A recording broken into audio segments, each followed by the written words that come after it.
Ya, masih bersama dengan Dhani Amrul Ihdan, tenaga ahli utama KSP dan juga Ketua DPP Askopindo, ada Bung Frans Meroga Panggabean. Tadi saya mendengar sedikit sebenarnya sudah janjian mau ketemu ya Bung Frans, Bung Dhani begitu ya. Ya, Kalau dari Bung ya. Frans sendiri apa yang mau disampaikan nanti bila bertemu Bung Dhani begitu terkait dengan kondisi Nah, koperasi saat ini, kemudian koperasi simpan pinjam juga. oke, terima kasih. Tadi karena kita tadi mau bicara sama Kang Dani, ternyata kita sama-sama tetangga lah dari Bandung. Nanti kita ketemu di Bandung, di udara segar Bandung, lengkap dengan suara burungnya. Nah, apa yang kita bicarakan adalah bagaimana tetap lagi kembali kepada pemulihan ekonomi nasional. Ya. Kami melihat bahwa kami memberikan sebuah gagasan ataupun saran kepada pemerintah. Inilah saatnya bagaimana kita memberikan peran yang lebih sentral kepada ekonomi kerakyatan melalui koperasi. Karena memang kita lihat di sini ancaman resesi itu nyata. Tadi Kang Dadi bilang kuartal ketiga dan keempat adalah kuncinya, dan juga Pak Jokowi selalu katakan seperti itu. Dan itu kembali kepada bagaimana kita bisa menjaga pemenuhan kebutuhan domestik. Karena kita lihat negara-negara sudah banyak di global ini sudah dihantam oleh resesi. Paling parah Singapura, kita udah lihat sangat dalam, mereka sampai minus 40% lebih. Dan juga negara-negara ASEAN lainnya seperti Thailand dan juga Filipina. Nah, berarti bisa dibilang kebutuhan produk kita untuk diterima pasar ekspor ini semakin memperkecil kemungkinannya. Nah, berarti yang selama ini kita juga andalkan ekspor, bagaimana kita bisa mengekspor, mereka pun juga sedang susah sekarang di luar sana. Nah, ini menjadi sebuah logika sederhana, dalam artian bagaimana pemenuhan kebutuhan domestik dan juga bagaimana kita benar-benar kembalikan lagi kekuatan ekonomi kita kepada bertumpu kepada kekuatan rakyat, ekonomi kerakyatan. Ya. Melalui motor utamanya adalah koperasi. Karena memang kalau menurut konstitusi Undang-Undang Dasar 1945, ya koperasi adalah sokong guru perekonomian bangsa. Gitu, Mas. Ya, Bung Dhani, sudah masuk ya ini ke kuartal ketiga begitu ya. Kemudian Presiden tadi yang seperti saya katakan juga berharap di kuartal ketiga ini bisa diungkit ke atas begitu ya ekonomi Indonesia. Nah, kalau untuk program ini sendiri kapan ini teknisnya akan dimulai, Bung Dhani? Ya, secepatnya tentu karena kan proses itu sudah berjalan. Ya. Dalam rangka untuk percepatan atau untuk mengangkat pertumbuhan ekonomi untuk tidak terlalu jeblok, kan kita tahu bersama bahwa rumusan atau formulasi dari GDP itu kan ada government expenditure, ada investasi, ada konsumsi masyarakat ditambah ekspor kurang ekspor. Dalam kondisi realistik seperti sekarang ini yang sangat real tentu ketika investasi memang masih sulit, tentu government expenditure. Itu sebabnya Presiden berkali-kali bilang, segera belanjakan, belanja dan belanja. Karena ketika itu dibelanjakan, maka proses produksi dan distribusi kan akan jalan itu. Maka belanja pemerintah bermitra dengan banyak UMKM, baik itu di pusat maupun di daerah, sehingga sektor produksi akan berjalan, distribusi juga akan berjalan. Nah, kemudian juga konsumsi, daya beli. Nah, oleh karena itu, salah satu pengungkit daya belinya adalah ada yang namanya bantuan sosial tunai kalau untuk masyarakat di lapisan bawah. Tentu ini dioptimalkan peranannya sehingga konsumsi masyarakat juga bagus. Nah, begitu belanja pemerintah bagus, konsumsi masyarakat juga didorong bagus, maka itu akan menjadi kontributor ketika sektor ekspor dan impor memang tidak lagi begitu baik untuk saat ini. Nah, yang kedua, tentu kita juga melihat saat ini adalah momentum penting untuk melakukan tidak hanya kolaborasi antara UMKM dengan industri menengah dan besar, tapi juga pembenahan dari sisi UMKM itu sendiri. Bagaimanapun produk-produk kita juga tidak kalah dengan produk-produk di luar. Namun yang penting adalah bagaimana produk kita itu bisa juga masuk di dalam marketplace. Ini yang penting karena kita juga tahu banyak perusahaan-perusahaan e-marketplace yang belum optimal untuk menggandeng e-marketplace dari sisi UMKM. Sehingga banyak masih e-marketplace yang produk-produknya dari Cina umpamanya. Banyak. Nah, ini kan perlu juga dioptimalkan peranan dari UMKM dalam negeri untuk bisa masuk di dalam e-marketplace. Sehingga ini menjadi momentum penting. Nah, saya optimis bahwa dana yang 1 triliun ini digelontorkan apabila terserap dulu. Ini bisa menjadi momentum yang penting, yang baik. Yang penting adalah penyerapan itu adalah tepat sasaran. Kalau tepat sasaran, maka sektor itu akan hidup. Tapi kalau sasarannya itu tidak begitu tepat, ya akan lama proses pemulihan dan recovery-nya. Ya ini dia. Kemudian bagaimana memastikan ini bisa tepat sasaran, Bung Dhani? Itulah perlunya kolaborasi dan elaborasi antar lembaga, termasuk peran serta Pak Frans sebagai Ketua Asosiasi Koperasi juga ikut menjadi mitra strategis pemerintah untuk melakukan check and balancing terhadap penyerapan yang ada. Itulah perlunya kita duduk bersama, Pak Frans sering datang ke kantor pemerintah untuk diskusi.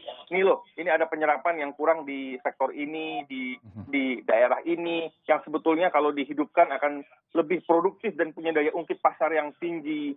Semua kan bisa diselesaikan lewat keterbukaan komunikasi. Pemerintah juga terbuka mendengar masukan, walaupun tentu milestone, tahapan-tahapan, dan sektor-sektor itu sudah dipetakan. Namun apabila pelaku usaha yang memang sehari-hari menggeluti itu memberikan feedback yang produktif, tentu akan menjadi pertimbangan-pertimbangan yang serius bagi pemerintah. Yang penting adalah dengan dana 1 triliun ini, istilahnya kalau saya mengutamakan yang penting begini Pak, start small Pak.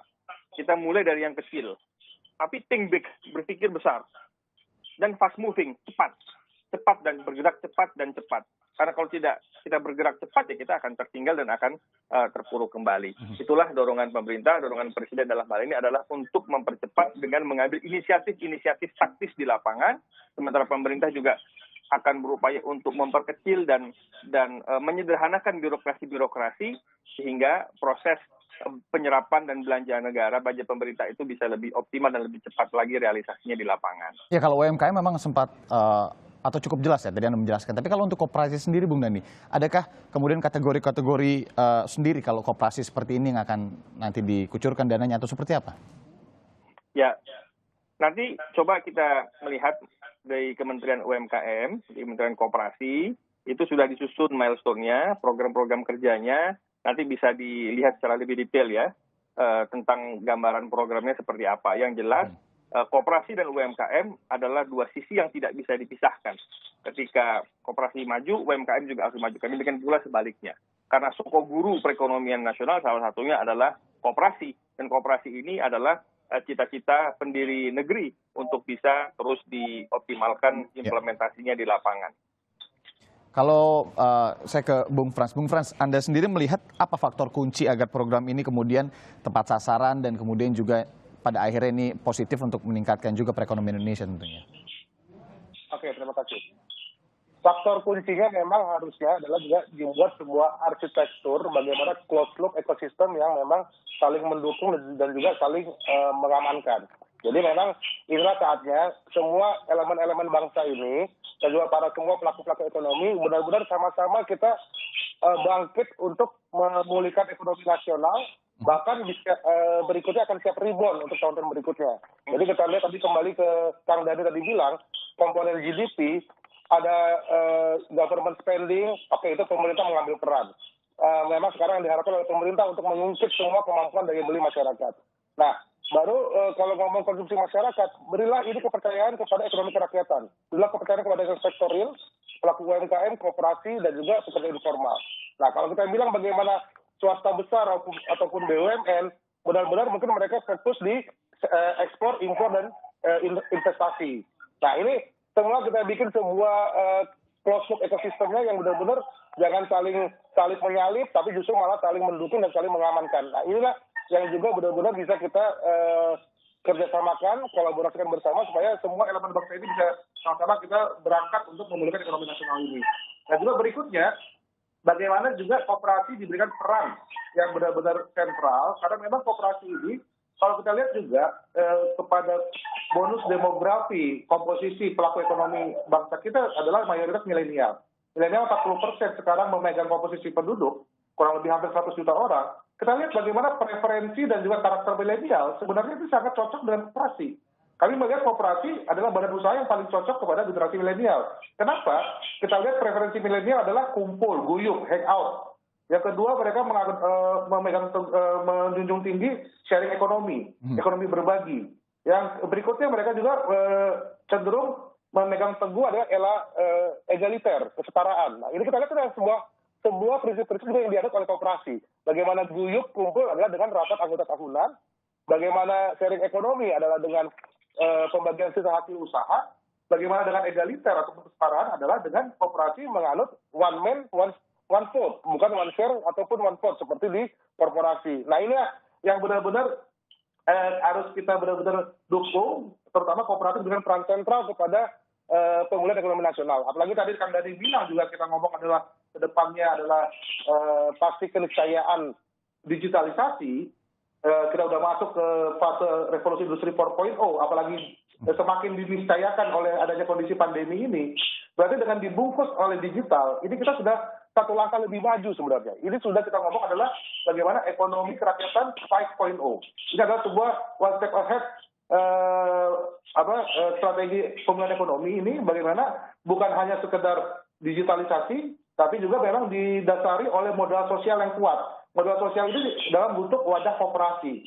Nah ini mudah-mudahan ini menjadi sebuah terobosan extraordinary yang selama ini mungkin diharapkan oleh Pak Jokowi. Nah ini kita bisa bagaimana Indonesia bisa menghadapi kondisi pasca pandemi ini dengan sebuah strategi extraordinary adalah ekonomi kerakyatan 5.0.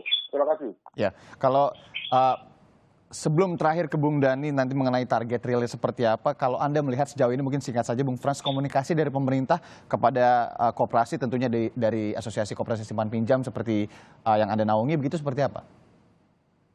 Sementara ini cukup baik, kami cukup intens juga koordinasi dengan Kementerian Koperasi, UKM, dengan Pak Menteri, Pak Teten, Mas Duki, dan juga dengan semua bapak-bapak para deputi cukup baik.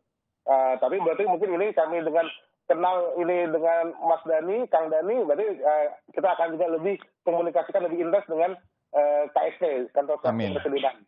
Tentunya. Ya, terima kasih. Bung Dhani mungkin terakhir, target realnya seperti apa dari program ini? Kemudian tadi fokusnya di tidak hanya UMKM, kemudian koperasi. Kalau sekarang sudah diinisiasi itu yang penting, kemudian tadi jumlahnya 1 triliun, target realnya seperti apa dan kapan, Bung Dhani?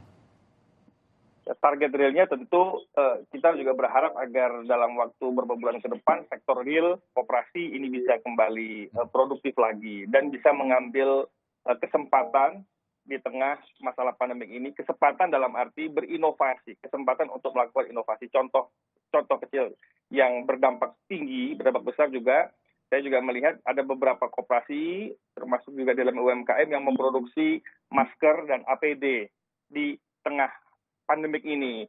Ketika kita tahu bahwa permintaan masker, permintaan APD tinggi, maka koperasi menggalang beberapa UMKM dan binaan di bawahnya untuk memproduksi APD dan masker di bawah pembinaan Kementerian Koperasi, di bawah pembinaan beberapa lembaga terkait untuk menghasilkan inovasi APD dan masker yang berstandar WHO. Itu kan sebuah langkah maju bagaimana koperasi juga bisa menjawab tantangan di tengah kesulitan pandemik ini.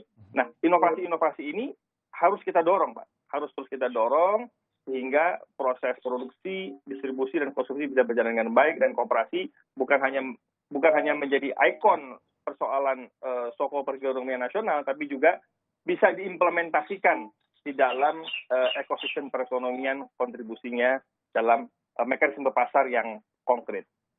Ya, tentunya tidak hanya menjamin kemudian sasarannya tepat, tapi komunikasi antara pemerintah dan juga para praktisi di lapangan ini juga semoga bisa terjaga dengan baik. Apalagi sekarang kan tidak harus bertemu begitu ya.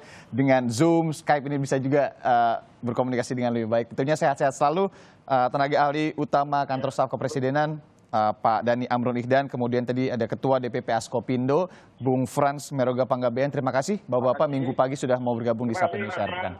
Terima kasih, sehat-sehat selalu.